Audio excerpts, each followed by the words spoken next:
안녕하십니까. 제주의 소리 이재영입니다. 오늘 이재영이 만난 사람은 이번 4.11 총선에서 통합진보당 비례후보로 나서기 위해 당내 경선에 도전한 오옥만 예비후보를 만났습니다. 안녕하십니까. 네, 안녕하십니까. 비례대표 경선에 도전했습니다. 일단 출마 이변을 먼저 좀 말씀해 주시죠. 제가 그 통합진보당 제주도당 공동위원장 맡으면서 전국 비례대표 후보로 이렇게 나섰습니다. 우선은 제주 지역의 진보 정치의 싹을 틔우는 역할을 하고 싶다는 생각을 오랫동안 해왔습니다. 제주는 오랜 기간 기득권 세력들이 강력한 카르텔 형성해 있는 곳이라고 생각합니다. 거기에다가 혈연, 지연, 학연 이런 구태 정치가 반복되는 지방자치 20년의 역사를 청산하고 새로운 정치, 새로운 진보 정치의 싹을 틔우는 것이 우리 시대에게 주어진 역사적 과제라고 생각하고 있습니다. 정말 대한 세력까지 되지 못할지 모르지만 이 강력한 카르텔과 같은 기성의 정치에 울림을 주는 그러한 세력이고 싶었습니다. 제가 나선다면 아마 그런 역할을 일정 부분 할 수 있다는 생각 때문에 출마를 했고요. 나아가서는 지난 4년 동안 그 이명박 정부가 해온 여러 가지에 있어서의 역사적 후퇴, 인권의 후퇴, 평화와 환경의 후퇴, 그리고 사람에 대한 투자의 모자람, 이런 부분들을 청산하고 정말 민주개혁 정부가 들어서야 된다라는 사명감을 갖고 나왔다고 생각합니다. 분명한 것은 민주당 내에 있을 때 그 마음이 불편했던 이유 중에 하나는요. 지속가능한 정치개혁, 당원이 주인되는 정당, 새로운 정치 신인에게 열려있고 새로운 정치 신인들이 기성의 정치에 도전해서 경선하고 공정한 룰에 의해서 게임을 하고 거기서 승부를 걸 수 있고 이런 구조가 막혀있다라는 느낌을 강력하게 받았습니다. 국민참여당 속에서 그런 우리의 진로를 어떻게 가져갈 것인가를 고민할 때 이제까지 가져왔던 민주당에 들어갔을 때도 역시 우리의 대의와 명분을 뒷받침할 수 있는 세력이 모자라기 때문에 정당 개혁을 이룰 수가 없다. 그렇다면 우리와 같이 운영의 원리가 비슷한 당원이 주인되고 당원들이 당빈에서 운영하는 정당, 그리고 지금은 정치적 민주화 과정, 절차적 민주주의를 어느 정도 완성한 단계에서 이 다음에 우리가 7공화국을 준비함에 있어서 경제의 민주화가 무엇보다 중요하다. 그랬을 때 진보 정치라는 것이 굉장히 중요한 앞으로의 화두가 되지 않겠느냐. 그런 고민들 속에서 민주노동당과 통합연대와 함께 그런 이것을 새로운 진보 정치를 만들어보자. 그렇게 된 것 같습니다. 진보 정치가 이렇게 바라는 것이 사람이 더불어 함께 사는 공동체의 최고의 선, 공정하고 정의로움, 그리고 원칙과 상식 이런 거라고 저는 생각을 하고 있습니다.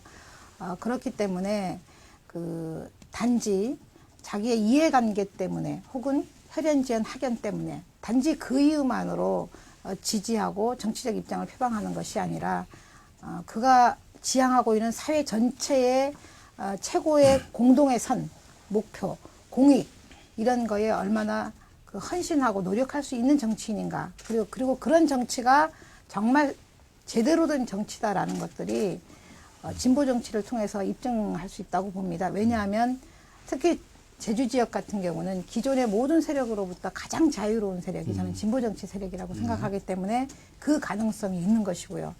다만 이 진보 정치가 갖고 있는 왜소함과 이 작은 규모를 어떻게 우리가 극복해 가느냐가 관건이라고 생각합니다. 첫 번째는요, 양당 혹은 그 그 주체 세력, 그 통합진보당을 맡은 그 진보 세력 간에 제대로 된 통합이 아직 이루어지고 있지 않다고 봅니다. 과학적 통합이 아직 안 됐다. 왜냐하면 각각이 갖고 있는 장점들이 많은데요. 그 장점을 제대로 살려내고 단점을 녹아내려야 되는데 서로가 좀 조심스럽게 지금은 접근하고 있는 과도기적 상황이라는 부분이 크게 작용을 하는 것 같습니다. 그리고 대외적으로는 그 통합이라는 말이 저희가 통합진보당인데 공교롭게도 민주당도 민주통합당이라는 단어를 쓰게 되었어요. 그래서 사람들이 전부 같은 당인 줄 아는 대다수의 국민적 정서가 저한테도 그래요. 민주당하고 통합하니까 되게 좋겠네요. 뭐 이렇게 물어보는 분들이 상당히 많더라고요. 그래서 명칭에 있어서 그 명확하게 사람들한테 각인되지 못하는 부분이 좀 있는 것 같고요. 그다음 하나는 그 우리나라가 소선거구제이다 보니까 한나라당 아니면 그 대안 세력으로서 민주당, 예, 민주통합당이죠. 이렇게 선택하는 지점이 오랫동안 국민들한테 익숙해져 있다고 생각합니다. 첫 번째는 그 해군기지 문제인데요. 지금 지난 거의 이제 5년 가까이 싸워온 문제입니다.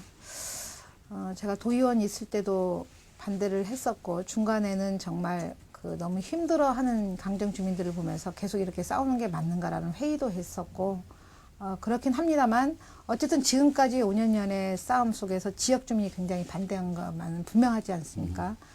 저는 어떠한 사안도 아무리 그것이 명분이 있는 정책이라 할지라도 그것을 해결할 수 있는 능력이 있는가, 그러니까 기술적인 거를 포함해 가지고요. 그리고 두 번째는 이게 지역 주민의 동의를 받았는가, 이 두 가지가 전제돼야 된다고 보는데, 강정의 해군기지 같은 경우에는 두 개 다 문제가 있다고 봅니다. 하나는 기술적인 문제에 있어서 지금 선박 시뮬레이션까지 도의에서 요구했는데 철저하게 무시하고 있죠. 국방부에서 지금 밀어붙이기 식으로 하겠다라고 발표를 했지만, 이렇게 민의를 전혀 반영하지 않고 막가파식으로 밀어붙이는 식의 이런 정책은 어떠한 명분도 어떠한 동의도 받을 수 없다라고 생각하고 있습니다. 그래서 이런 문제를 지역 주민이 또 무엇보다 강력하게 반대하고 있고요.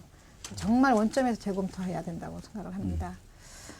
19대 국회 만약 제가 입성하게 되면 이 문제를 반드시 해결하겠습니다. 제주도 예산 규모를 늘려야 된다고 생각을 합니다. 지금 3%로 지방교부세가 묶여 있는데요. 이 개정이 좀 필요합니다. 예전에 특별자치도법을 만들 때는 3%라는 것에 적은 규모는 아니었지만 지금은 이미 그 재정 자립도가 낮은 전남, 전북 이런 데는 훨씬 그것보다 웃도는 지원을 받고 있거든요. 그리고 세 번째는 이 1, 2번을 하기 위해서 중요한 건데요. 지속 가능한 정치개혁, 정당개혁이 참 중요하다고 봅니다.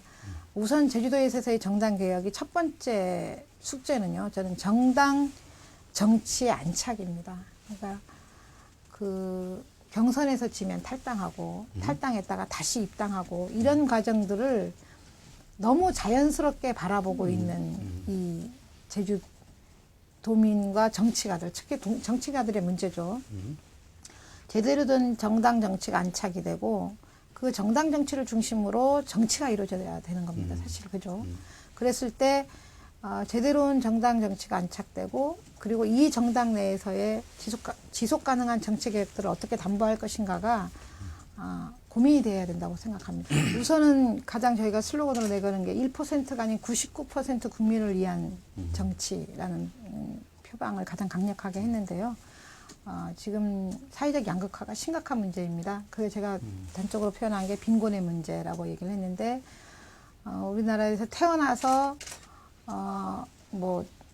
우선은 대학 들어가면 등록금의 문제. 그래서 등록금을 구하기 위해서 이마트에서 그 아르바이트를 하다가 죽어간 대학생들의 이야기도 많고, 그 다음에 그 등록금 때문에 또 대출을 받아서 졸업하자마자 거기에 빚을 지고 사회 출발하는 우리나라의 청년들이 많지 않습니까? 대학 등록금 문제, 그 다음에 나오면 청년 실업의 문제, 그 다음에 결혼을 하면 아이 출산과 관련된 양육과 교육비 문제, 그 다음에 집을 어렵게 장만하고 나서는 그 주택 자금을 해결하느라 좀 그런 문제, 그리고 노후에 다시 노후에 대한 문제, 이 전반적으로 이게 저는 빈곤이라는 화두로 표현을 했는데 사실 이게 다 복지 거대 담론에 속하는 거죠.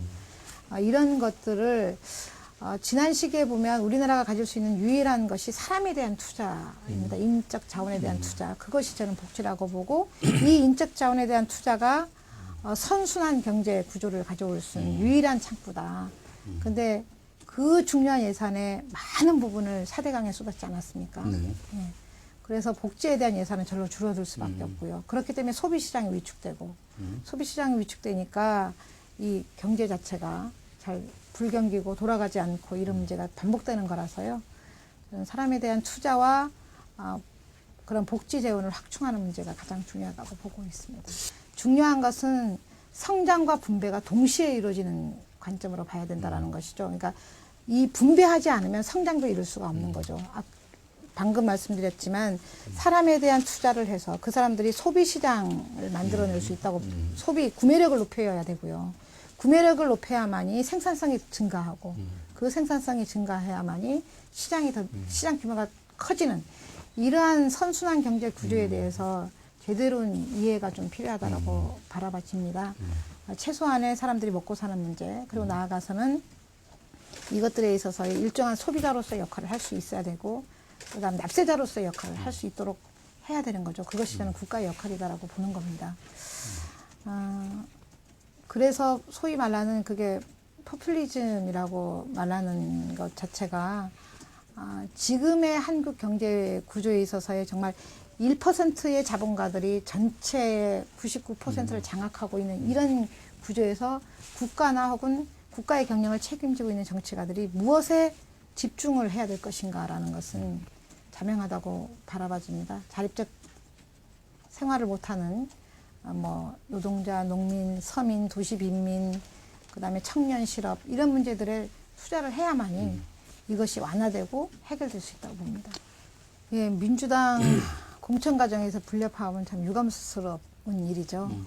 제가 생각할 때 사람들이 정치에 염증을 느끼는 가장 큰 이유는 내가 아니면 그 상대방을 여지없이 무너뜨리고야 마는 그 정치적 야심, 욕심, 폭력 이런 것 때문에 정치를 싫어한다고 생각합니다. 정말 선배 정치인이 후배 정치인에게 길을 열어주고 그를 키워주고 또 적절한 시기에 물러나고 또 다른 비전을 찾아서 또 더 큰 비전을 찾아서 떠나가고 이런 모습들이 정당 내지는 정치를 하는 사람들한테 필요한 자세라고 일단 생각이 들어지고요.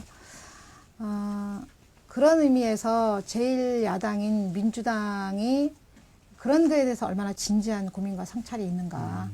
그리고 나아가서는 소수 정당과 그것을 조금이라도 함께 하려는 노력을 진정으로 하고 있는가. 이런 부분들에 대해서 상당히 회의적이죠. 좀 고민을 같이 한다면, 그리고 정말 진정으로 정권 교체를 원한다면 연대에 좀 더 적극적이라고 생각합니다. 근데 지나치게 욕심 부리고 있는 게 아닌가.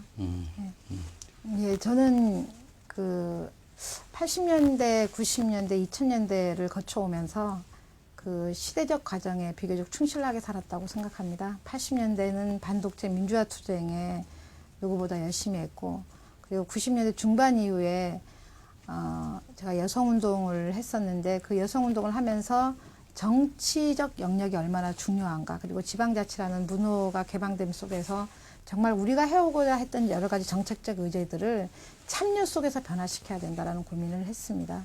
그리고 2000년대에 제가 정치를 시작하게 되면서부터는 그런 본래의初심을 잊지 않기 위해서 제가 갖고 있는 정당 내에서 어떻게 하면 조금 더 나은 개혁 정치를 할 수 있을 것인가를 지속적으로 고민해 왔다고 봅니다. 그렇기 때문에 제가 국회에 가서도 저희 개인의 안일이나 혹은 관성에 젖지 않고 지속 가능한 정치 개혁, 정당 개혁을 위해서 앞장설 것입니다.